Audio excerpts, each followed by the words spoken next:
नमस्कार, मैं हूं संदीप चौधरी। न्यूज 24 की इस खास पेशकश में हम बात करने वाले हैं उत्तराखंड की, देवभूमि की।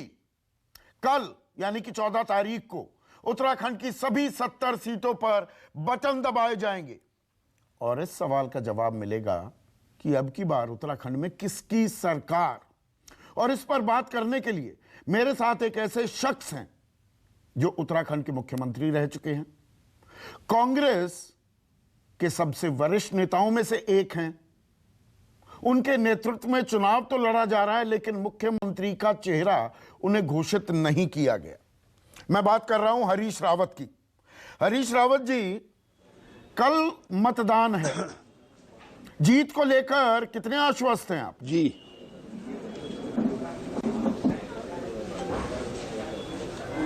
मैं बिल्कुल आश्वस्त हूं और बहुत अच्छी मेजॉरिटी कांग्रेस की आने जा रही है। लोग 2016 में जो केंद्र ने यहाँ गवर्नमेंट को गिराने का षड्यंत्र किया, उससे सबक लेकर के अब के हमको पर्याप्त बहुमत देने जा रहे हैं, ताकि हम एक अच्छी 5 साल स्थिर मजबूत काम करने वाली और उत्तराखंड को चतुर्दिक विकास देने वाली सरकार दे सकें। हमारा ये बड़ा इम्तिहान होगा, लेकिन हम उस इम्तिहान में खरा उतरेंगे। कितनी सीटों की ताल ठोक रहे हैं?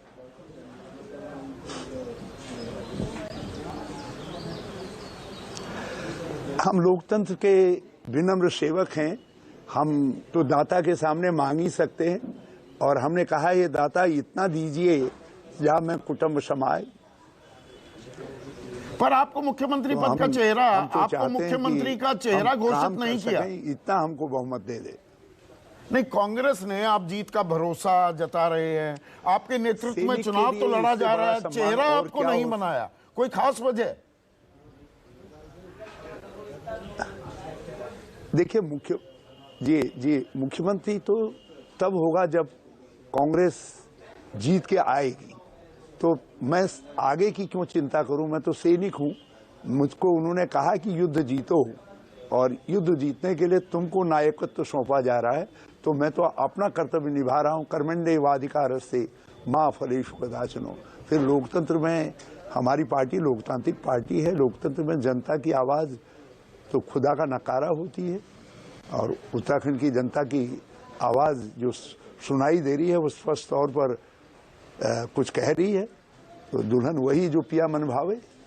तो यहाँ पर दुल्हन वही जो पिया मन भावे पर दुल्हन तय हो जाती है पंजाब में, और जनता की आवाज सुनकर राहुल गांधी चरणजीत सिंह चन्नी को चेहरा बना देते हैं।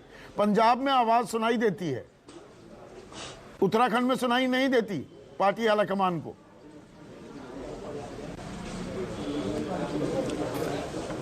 देखिए, पार्टी को अलग अलग तरीके की रणनीति बनानी पड़ती है।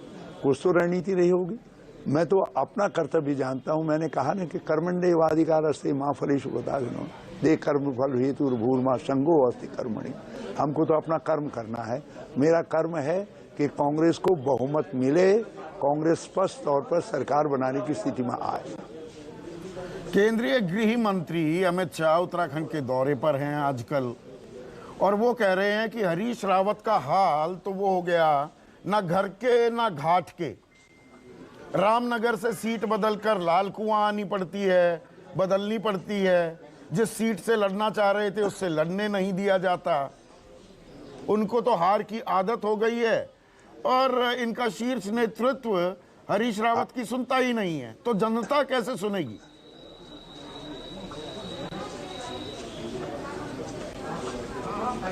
वो मुझको रणछोड़ दास कहते हैं। मैं उसको भी उनकी दी हुई उपाधि समझ लेता हूं।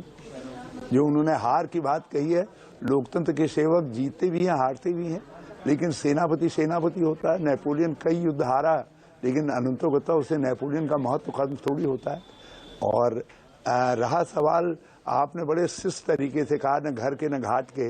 ये अमित शाह के शब्द हैं, अमित शाह के शब्द, और आगे का डैश डैश छोड़ दिया। तो मैं पूरा कर देता हूं कि उन्होंने, हाँ, मैंने वही कह रहा हूं कि आपने उनके शब्दों को बड़े शिष्ट तरीके से रखा कि वो कह रहे हैं न घर का न घाट का।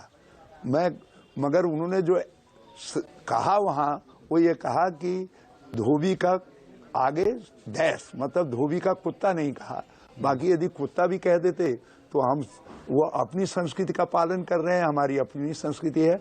मेरे लिए जो है प्रधानमंत्री भी आदरणीय हैं, अमित शाह जी भी आदरणीय हैं, और वो जब यहाँ आकर के मेरी प्रशंसा में कुछ कह देते हैं, मुझे याद करते हैं, तो मैं thank you Amit Shah, thank you Narendra Modi. बल्कि आप तो उस श्रृंखला में शिवराज सिंह भी सम्मिलित हैं, खट्टर भी सम्मिलित हैं, और भी उनके जितने चीफ मिनिस्टर्स हैं वो सब सम्मिलित हैं, योगी जी सम्मिलित हैं, उनके केंद्रीय मंत्री भी सम्मिलित हो गए हैं। यहाँ आकर के हर कोई जो है 2-4 लठ इस कमजोर उत्तराखंडी हरीश रावत पर बरसा रहा है। मैं उनको लोकतंत्र का लक्ष्य समझ करके थैंक यू कह रहा हूँ, लेकिन उन्होंने अपनी पार्टी की शिष्टता दिखाई है। मगर मैं मोदी जी अमित जी से कहना चाहता हूँ कि हरीश रावत को यदि वो कुत्ता भी कह रहे हैं तो ये कुत्ता जो है उत्तराखंड के लिए ही उत्तराखंड का चौकीदार है। जब उत्तराखंडियत पर कहीं हमला होगा, उत्तराखंड के हितों पर हमला होगा, गरीब और कांग्रेस पर हमला होगा, तो फिर उस समय जो है ये शेर की तरीके से भी झपटता है, इसको याद रखें। शिवराज सिंह चौहान का भी आपने जिक्र कर दिया। कल आप कुछ ट्वीट खेल रहे थे और उसमें शिवराज सिंह चौहान के एक बयान का वीडियो क्लिप आपने डाला है। मतलब शिवराज सिंह चौहान के सर्टिफिकेट की जरूरत है कि अरे बीजेपी तो गई, उन्हें फंसा रहे हैं क्या आप? शिवराज सिंह चौहान पर निशाना साध रहे हैं। लड़ाई तो पुष्कर धामी के साथ है।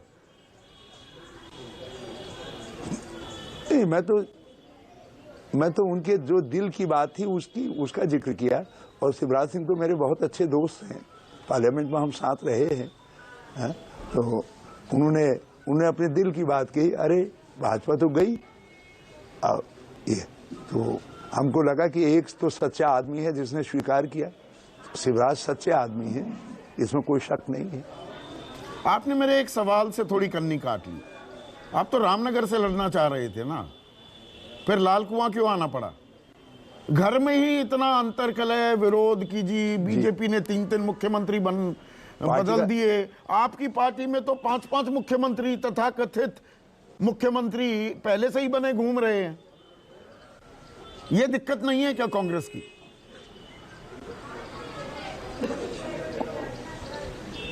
देखिए, आप पार्टी के अंदर कितनों को बना रहे हैं ये आप पर असर डालेगा, पार्टी पर असर डालेगा। लेकिन जब आप राज्य के ऊपर थोपते हैं मुख्यमंत्री दर मुख्यमंत्री और उनको बदलने का कोई कारण नहीं बताते हैं, तब राज्य के स्वाभिमान पर चोट पहुंचती है। भाजपा ने उत्तराखंड राज्य के स्वाभिमान पर चोट पहुंचाई है, मुख्यमंत्री दर मुख्यमंत्री बदल करके और विकास ठप करके।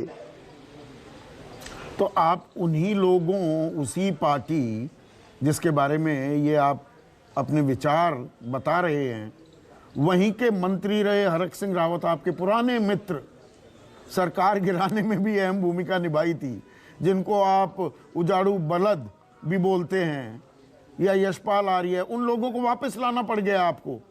कांग्रेस को अपनी मजबूती पर भरोसा नहीं है क्या?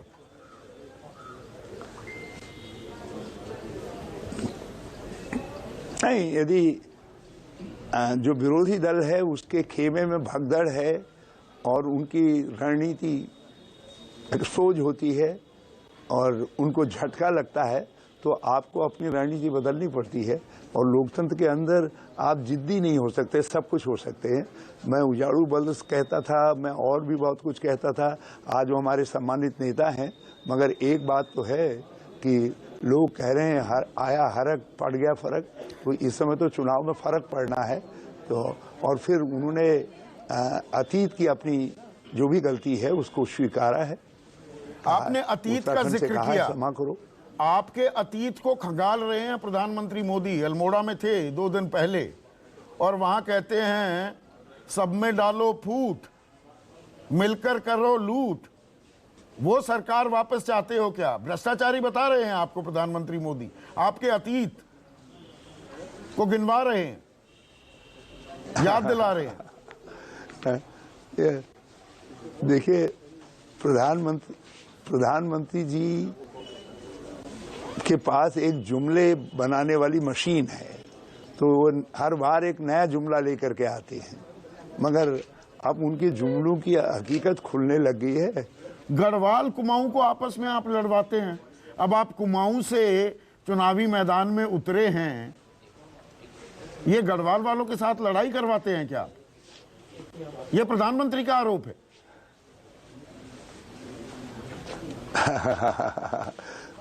कोई कुमाऊं से लड़ेगा, कोई गढ़वाल से लड़ेगा। कांग्रेस तो सब जगह से लड़ रही है, मैं थोड़ी लड़ रहा हूं, मैं तो निमित्त हूं। ये तो कांग्रेस लड़ रही है, और फिर मैं तो गढ़वाल से भी लड़ चुका हूं ना।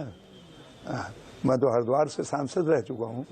और एक बात मैं मोदी जी को कहना चाहता हूं, यदि गढ़वालियत और कुमाऊनियत का कोई सम्मिलित प्रतीक है तो वो हरीश रावत है। मुझको जितना प्यार गढ़वाल में मिला है उसको मैं कभी नहीं भूल सकता। मुस्लिम प्रेम भी आपका बड़ा कुलाचे मार रहा है। बीजेपी एक तस्वीर को ट्वीट करती है जिसमें आप जालीदार टोपी पहने हुए हैं, मुसलमानों की भीड़ में हैं, आप चुनाव आयोग में शिकायत भी करते हैं। फिर तुष्टीकरण की राजनीति कर रहे हैं क्या आप? हाँ, मैंने नहीं, हम तो ये भाजपा की एक डर्टी ट्रिक्स फैक्ट्री है, उस फैक्ट्री ने वो पोज बनाया है। लेकिन मैं लोगों के दिमाग को की दाद दूंगा। लोगों ने मेरी जब वो फोटो डाली तो उसमें अटल बिहारी वाजपेयी जी, लाल कृष्ण आडवाणी जी, राजनाथ सिंह जी, स्वयं मोदी जी की भी जो है कुछ मुसलमान लोगों के प्रतीक, बल्कि उनकी टोपी आदि के को दर्शाया है। उनको कहा है कि भाई इनको क्या कहोगे, यदि हरीश रावत को आप इस टोपी के साथ मौलाना कहना चाहते हो तो क्या ये भी मौलाना अटल बिहारी, मौलाना लाल कृष्ण आडवाणी है। देखिए, हमारे देश के अंदर टोपियां जो है सम्मान का प्रतीक मानी जाती है और हमारी संस्कृति उनका सम्मान करती है। ये भाजपा ही है कि वो दूसरों की टोपी उतारने में विश्वास करते हैं, पहनाने में विश्वास नहीं करते हैं और न पहनने में विश्वास करते हैं।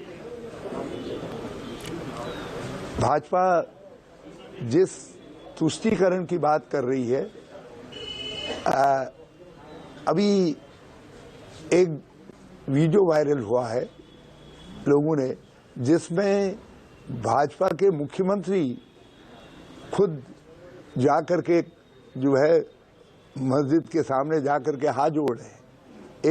एक मंत्री का वीडियो वायरल हुआ है। तो अब ये मंदिर मस्जिद जाना ये राजनीति का विषय नहीं होना चाहिए। कहते हैं उनकी सरकार फिर से बनेगी, उनकी सरकार फिर से बनेगी तो यूनिफॉर्म सिविल कोड लागू करेंगे वो। क्या मतलब उत्तराखंड में मुसलमानों की तादाद तो बहुत कम है, पर वहां भी हिंदू कार्ड बीजेपी भी खेल रही है, आप भी खेलना चाह रहे हैं क्या? यदि नहीं, हम बिल्कुल नहीं खेलना चाह रहे। हम तो रोजगार का कार्ड खेलना चाह रहे हैं। हम तो जो है महंगाई घटाने का और महंगाई से राहत दिलाने का कार्ड खेलना चाहते हैं। हम गुड गवर्नेंस का कार्ड खेलना चाहते हैं। हम जो शिक्षा और स्वास्थ्य की व्यवस्था चौपट हो गई है उसका कार्ड खेलना चाहते हैं। हम वो कार्ड खेलना चाहते हैं जो जनता के मुद्दे हैं। उत्तराखंड को क्या समान नागरिक संहिता की जरूरत है? ऐसी चीजें लेके आ रहे हैं। और फिर जब यूनिफॉर्म सिविल कोड की जरूरत है उत्तराखंड बाजी का कंपटीशन हो रहा भाजपा में, तो बड़े मियाँ, मैंने कहा बड़े मियाँ तो बड़े मियाँ, छोटे मियाँ भी सुभान अल्लाह हैं।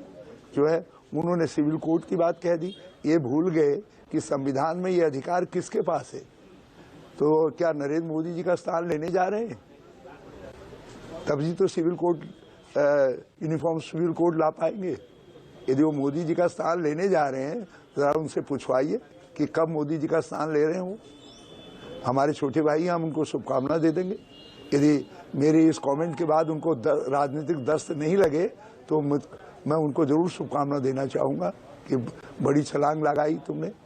राज्य का जो विषय है ही नहीं उस विषय में आप कानून बनाने की बात करने लगे हैं। आखिरी सवाल, आपने आंकड़ा तो नहीं बताया, बहुमत का आप दावा कर रहे हैं। अगर मैं दावे को कुछ देर के लिए मान लूं, असली नतीजा तो 10 मार्च को आने वाला है, तो अगर बहुमत ले पाती है कांग्रेस, तो मैं उत्तराखंड के अगले मुख्यमंत्री से बात कर रहा हूं क्या इस वक्त?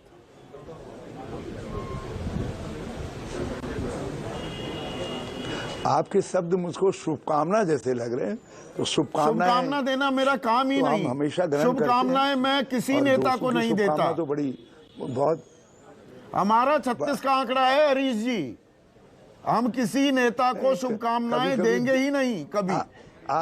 आप मुंह से नहीं देते हैं, मगर मैंने कहा मुंह से न देते हो, मगर कभी कभी दिल की बात जुबान पर आ ही जाती है, तो उसके लिए मैं आपको बहुत धन्यवाद देना चाहूंगा। नहीं, दिल में तो न जाने किस किस के क्या क्या है, कितने लोग दिल में अरमान लिए बैठे हैं कि आपके इस बार मेरा नंबर आएगा। आपके इस बार हरीश रावत का नंबर आएगा या किसी और का नंबर आएगा?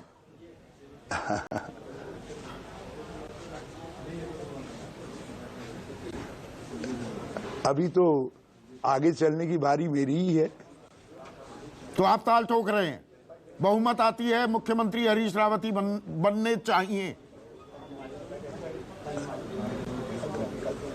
मैंने कहा उम्र ने जहां पर मुझको लाइन में रखा है, मैं उसकी बात कर रहा हूं। बहुत बहुत शुक्रिया हरीश रावत। वक्त निकाला, डोर टू डोर प्रचार चल रहा है इस वक्त, क्योंकि परंपरागत तरीके का प्रचार प्रसार तो बंद हो चुका है। अब कल बटन दबना है। धन्यवाद। और देवभूमि वाले किसको अपना देवता मानेंगे? दरअसल जमहूरियत में, लोकतंत्र में आम आदमी ही देवता होता है, पर देवता बन जाते हैं जिसकी भी सरकार होती है। तो किसे बनाएंगे, ये आने वाला वक्त इसकी गवाही देगा। 10 मार्च को दूध का दूध, पानी का पानी हो जाएगा। अभी के लिए बस इतना ही। नमस्कार। नमस्कार, मैं हूं मानक गुप्ता। अगर आपको हमारा ये वीडियो पसंद आया हो तो इसे लाइक और शेयर जरूर करें, और हां, हमें सब्सक्राइब और फॉलो करना ना भूलें, ताकि आप देश और दुनिया की कोई खबर मिस ना करें। तो जुड़े रहिए हमारे साथ और देखते रहिए न्यूज़ 24।